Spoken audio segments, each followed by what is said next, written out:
Écho du numérique. Écho du numérique, tout savoir sur les différentes réalisations du numérique et des nouvelles technologies au Congo et ailleurs. Écho du numérique, conception et présentation, Chris Angel Bangui.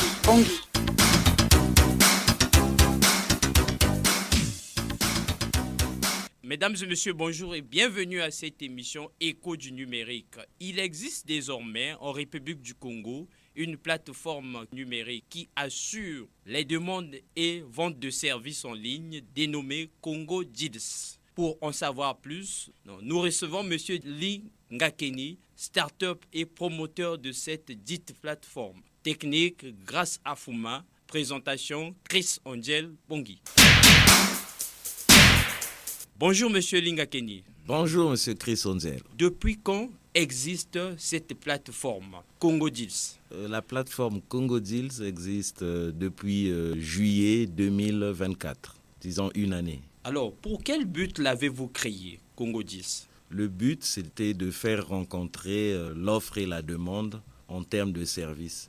Vous savez que dans notre pays, nous avons un problème de travail. Et nous avons pensé que pour des services à durée limitée, il était possible de faire rencontrer l'offre et la demande, c'est-à-dire des techniciens, des spécialistes qui ont des capacités et qui pouvaient les vendre en rendant des services. Et puis, il y a des ménages, il y a des entreprises qui ont besoin de faire réaliser des travaux et qui ont besoin pour cela de spécialistes. Et donc, ils pouvaient avoir la rencontre de cette offre et de cette demande-là pour réaliser des travaux. L'ère du numérique souffre de beaucoup de menaces telles que le piratage. Comment faites-vous pour garantir la sécurité des utilisateurs? Effectivement, c'est une question assez cruciale que vous soulevez. Congo Deals apporte comme garantie pour ce marché la sécurisation pour celui qui rend le service et pour celui qui demande à ce que le service soit réalisé. Comment le service fonctionne sur la plateforme? Un ménage, une entreprise a besoin d'un technicien pour faire réaliser un travail, par exemple développer un site net. Et donc, à la commande, le demandeur du service paye sur la plateforme.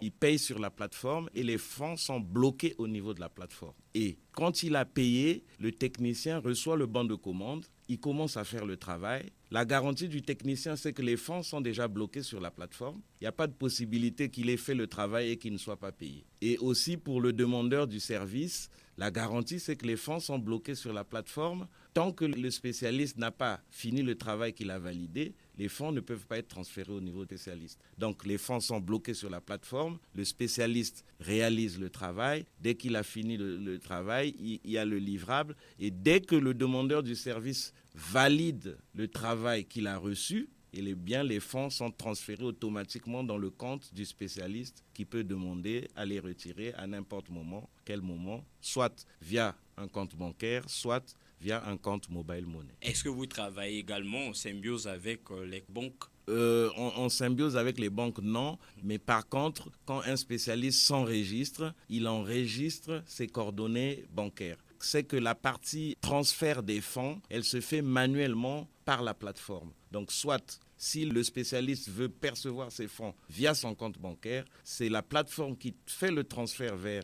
son compte bancaire. S'il veut les recevoir via mobile money, c'est la plateforme qui lui transfère ses fonds sur son numéro mobile money. La vente et demande de services en ligne, c'est une pratique vraiment occidentale. Est-ce que les Congolais arrivent à agréer facilement cela?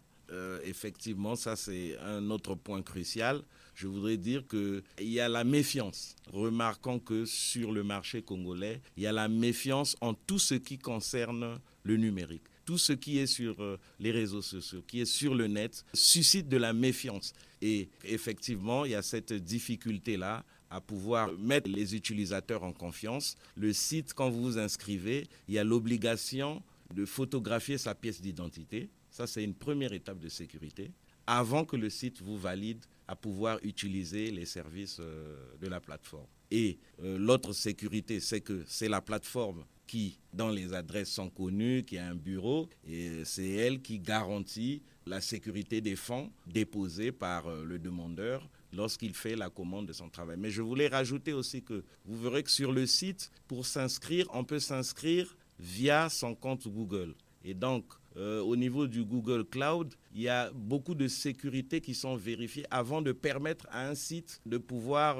accepter les authentifications via un compte Google. D'accord. Vous dites, vous travaillez également avec les spécialistes dans leur domaine respectif. Comment arrivez-vous à reconnaître ces spécialistes? Parce que n'importe qui peut se présenter en s'autoproclamant spécialiste. Effectivement, ces plateformes, un système, je peux dire, d'autorégulation. Parce que les spécialistes sont notés. Au fur et à mesure qu'ils ont eu des missions, ils ont fait un contrat, ils ont été payés et le demandeur, celui qui a reçu le service, il donne une note. Et donc, c'est souvent plus les techniciens qui sont le mieux notés. Il y a l'historique des travaux qu'ils ont fait auparavant, qui sont souvent plus choisis par les utilisateurs. C'est ce qu'on appelle par l'autorégulation. Voilà, c'est-à-dire que ce sont les clients qui vous notent. Voilà, les clients, effectivement. Parce qu'il y a une autre procédure aussi. Quelqu'un qui veut faire réaliser un travail, il peut aller directement chercher un spécialiste. Et il va voir l'historique des travaux que ce spécialiste a réalisés sur le site, comment il a été noté par les précédents demandeurs de services. C'est là que ça redonne plus la confiance en fait aux utilisateurs de savoir que celui-ci, il travaille bien, celui-là, il est mal noté. Bon, voilà. Est-ce que ces spécialistes sont uniquement congolais ou bien il y a également les étrangers? Ce n'est pas ouvert parce qu'un spécialiste, par exemple, pour un développement, peut travailler depuis la France. Mais l'idée, c'est plutôt de se recentrer un peu sur le Congo. Parce que je vous donne un exemple, on a des plateformes du même genre. C'est une copie, en fait, pour les habitués. C'est une copie de la plateforme Fiverr. Mais ça, c'est connu en Occident.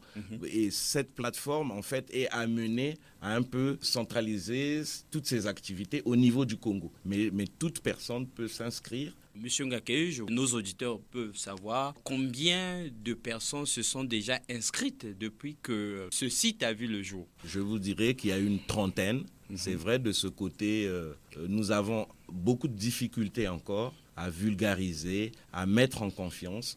Nous avons fait, par exemple, des sensibilisations sur Facebook. Nous avons eu des échanges. Les gens vous répondent, ils veulent comprendre. Mais nous sentons qu'il y a une réticence. Il y a une peur. Les gens ont peur. Est-ce que ce n'est pas une escroquerie?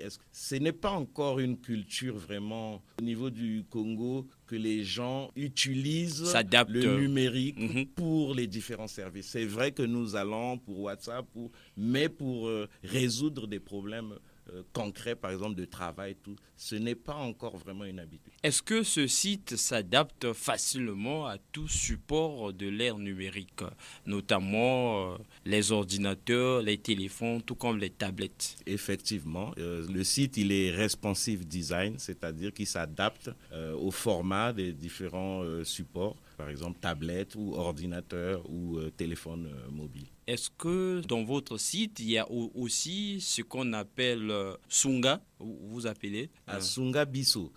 Elle a été créée pour ceux qui veulent créer des cagnottes.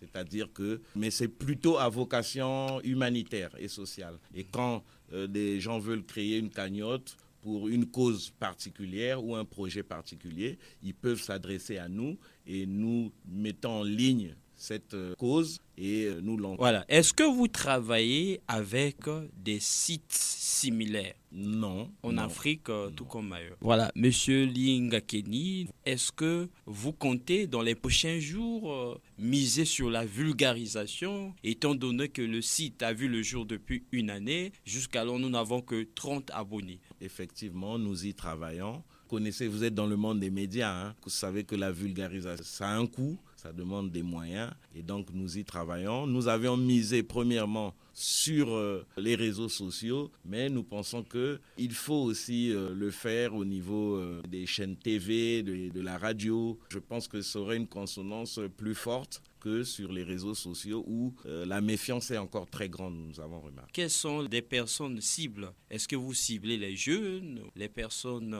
les adolescents? Déjà, je vous parle de spécialistes.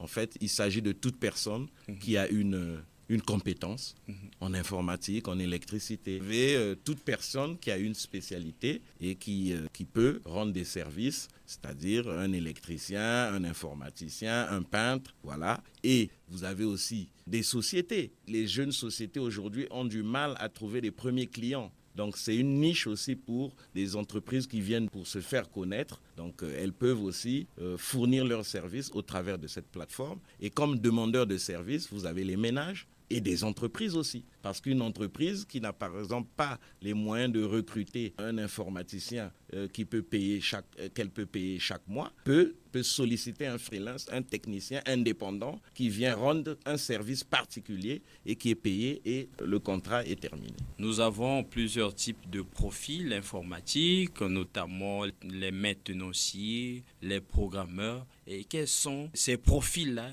qui vous ont aider à créer ce site, parce que c'est tout ça aussi, la fiabilité, pour plus rassurer aussi ceux qui nous suivent. Oui, bon, le profil, moi-même, je suis développeur. En fait, c'est moi-même qui ai développé le site. Mais nous avons utilisé la plateforme, les connaisseurs, ceux qui connaissent, c'est WordPress. Le site a été développé sur WordPress. C'est une société américaine qui met tout un environnement qui permet le développement des sites Internet. Et voilà. Il est hébergé où? L'hébergement aux États-Unis. Ah, le site est hébergé aux États-Unis. Donc ça, c'est un indice de fiabilité. Et je rappelle encore que sur le site, il y a l'authentification via votre compte Google. Et donc, pour que Google le permette, donc le Google Cloud, pour qu'il le permette, il y a beaucoup de vérifications. Google vérifie si le site respecte certaines normes, telles que les conditions d'utilisation, telles que les termes de confidentialité des données des utilisateurs. Tout cela, Google vérifie tout cela avant de vous donner l'autorisation d'utiliser ces plateformes pour s'authentifier sur votre site. Quelles sont les conditions concrètes d'inscription? Les conditions d'inscription, c'est de remplir le formulaire d'inscription. Et dès que vous avez rempli le formulaire d'inscription, la deuxième étape, c'est que, qui est clé, c'est que vous devez poster une pièce d'identité qui est analysée au niveau de la plateforme. Et c'est la plateforme qui va valider ou pas votre dossier au regard de cette pièce d'identité. Il peut y avoir aussi des refus. Oui, il peut y avoir des refus. Si quelqu'un n'a pas mis sa pièce. L'ère numérique est également l'ère des fake news. Comment faites-vous pour épargner votre site de ce mal? Ça, c'est vraiment une question cruciale. Est-ce qu'il y a une application spécifique qui détecte les fake news? Bon, dans le cas précis de les applications, il y en a qui détectent vous en avez les données à l'instant là. Je sais, en suivant des émissions, je sais que par exemple, il y a des confrères à vous des chaînes, je suis parfois sur des chaînes internationales où il y a la recherche pour savoir si une information est fausse ou vraie. Je sais que ça existe, mais dans le cas précis du site, nous n'avons pas travaillé dans ce sens. Parce que notre problème, c'est l'identité des utilisateurs et la garantie de leur argent. C'est-à-dire pour le demandeur, quand il dépose son argent sur le site, il doit être sûr que son argent ne sera pas dilapidé. Et celui qui a travaillé, quand il a travaillé, il doit être sûr qu'il sera payé le travail pour lequel il a réalisé. Et ça, c'est la garantie que nous apportons. Et nous sommes connus sur la place. Nous avons notre adresse qui est sur le site. Nous avons des contacts sur le site. Merci beaucoup. Quelles sont les difficultés que vous rencontrez? C'est la confiance. Et je pense que le secteur n'est pas vraiment accompagné. Il y a beaucoup de discours, beaucoup s'écrit, mais dans le concret, je vous dis par exemple, quand vous voyez dans des autres zones d'Afrique, le paiement en ligne, c'est quelque chose de facile à intégrer dans des sites, ce qui n'est pas le cas au Congo. C'est encore un peu fermé. Donc ici, nous parlons beaucoup du numérique, mais dans le concret, dans la pratique quotidienne, nous sommes encore en retard face à nos voisins. Alors, M. Ngakedi, pour nos auditeurs qui nous suivent, comment faire pour vous contacter? Pour nous contacter, d'abord nous avons notre adresse, où il y a notre siège, c'est le J222V au CH du CHU, côté du CHU. Et nous avons le numéro de téléphone 06 850 75 62. En même temps, il fait du WhatsApp aussi. Et il y a l'adresse mail, vous voyez, nous avons une adresse professionnelle, c'est contact@bamutekipay.com. Bamutekipay, c'est l'adresse du site web. Voilà, c'est www.bamutekipay.com. Merci beaucoup, Monsieur Linga Kenny. Nous avons reçu dans cette émission Monsieur Linga Kenny, start-up et promoteur de la plateforme numérique Congo 10. Était à la technique grâce à Fuma. Présentation Chris-Ondiel Bongui. Nous nous fixons rendez-vous pour le prochain numéro, même heure, même fréquence. Écho du numérique. Écho du numérique, tout savoir sur les différentes réalisations du numérique et des nouvelles technologies au Congo et ailleurs. Écho du numérique, conception et présentation, Chris-Ondiel Bongui.